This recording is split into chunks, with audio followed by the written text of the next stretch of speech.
Welcome back into the Rowdy Studio. I'm Stephen Levine. This is Tom Vandervoort. It is time for our post-race edition of the Rowdy Big Three, brought to you by our good friends at Bristol Motor Speedway. We're talking Brickyard. We're talking dominant performance by the 48 team. Has to be a little frightening to the rest of the field. A little bit, because the Brickyard is often thought to be an indicator of championship likelihood. Yeah, it's amazing how many times the winner of this race goes on to win the championship. That's happened to Jimmie Johnson in each of the 3 years he won this race before this one. Right, this was his fourth victory, tying him with Jeff Gordon, at least in NASCAR circles, for the most wins at Indianapolis Motor Speedway. And you have to look at the reason why, because this is such a tough track to handle, and you go out there and you dominate the way Jimmie Johnson did. It's just an indicator of a team that's really functioning, hitting on all cylinders. And I think that's where Jimmie is right now. He's looking good. He is looking good. But he's not the points leader. He's not the points leader, and you know, it remains to be seen if he can have this consistently high level of performance. You know, he has seemed vulnerable the past couple of seasons, obviously last season, but even this season more vulnerable than in the 5 straight era. I still think Jimmie Johnson is very much in the championship conversation. I think you would be foolish to leave him out of it. You would be. But I think the door is open for some other folks as well. Well, let's talk about the guy who's in the lead in the points right now. None other than Dale Earnhardt Jr. Dale Earnhardt Jr. Be issue number 2, but first issue in the hearts of our countrymen, Look, I'm sure. Let's think about it. I mean, Jr. came into this race saying, this track does not reward a kind of aggressive style that I'm really used to. Just due to the nature of the one-groove racetrack, very high speeds, aero push comes into play here. You got to be patient. And I think we've seen this from Jr. all season long, where he is getting the most points that he can on any given day. A lot of people talk about this race is all about winning. You don't necessarily go for the points. But Dale Jr., by finishing up there in the top 5, I mean, he really did what he had to do, and with Matt Kenseth's wreck, he's in the points.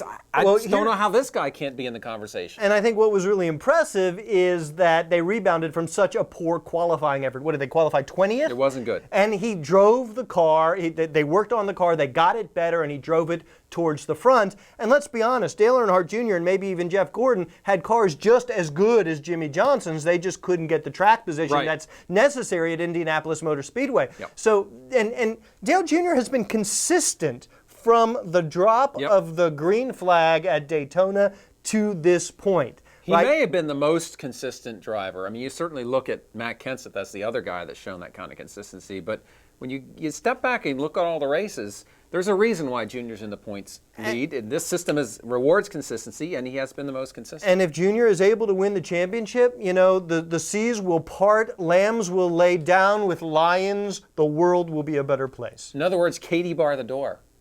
Who's Katie? I don't know. Isn't she married to Matt Kenseth? She's not pulling That's why she's barring the door to keep him locked in his motor coach so he won't be able to run the final race. All right, issue number 3. There are 6 races left. We need to talk about the wild card race. Carl Edwards just did not need a 29th place finish at Indianapolis Motor Speedway. But honestly, if he wasn't going to win at this point, 29, he said it himself. I am now in the group of guys that is not points racing for the next 6 weeks. I've got to win races. Right. And probably, well, certainly at least one. You know, one win for Carl Edwards is going to be helpful and give him a shot. But at least one. And if you look at the wild card race, think about this.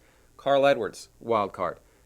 Kyle Busch, he's in the picture right now, but wild card. I don't think he's going to race his way into the top 10.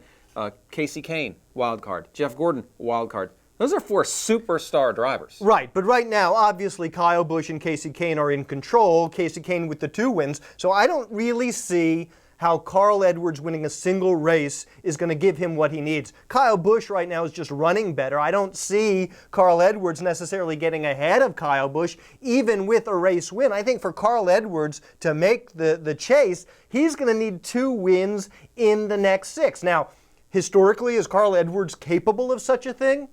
Yeah, especially with Michigan. During the seasons when he's running well, he is. Yeah, well, and you got Michigan and Atlanta on the horizon. But as you said, this isn't the same Carl Edwards. The 2012 Carl Edwards isn't the 2011 Carl Edwards. 2 wins in 6 races? He may need to steal one of these. I mean, that's, I think, what it comes down to. He may need to figure out a way to fuel mileage away in there or take some kind of risk on pit road to steal a win.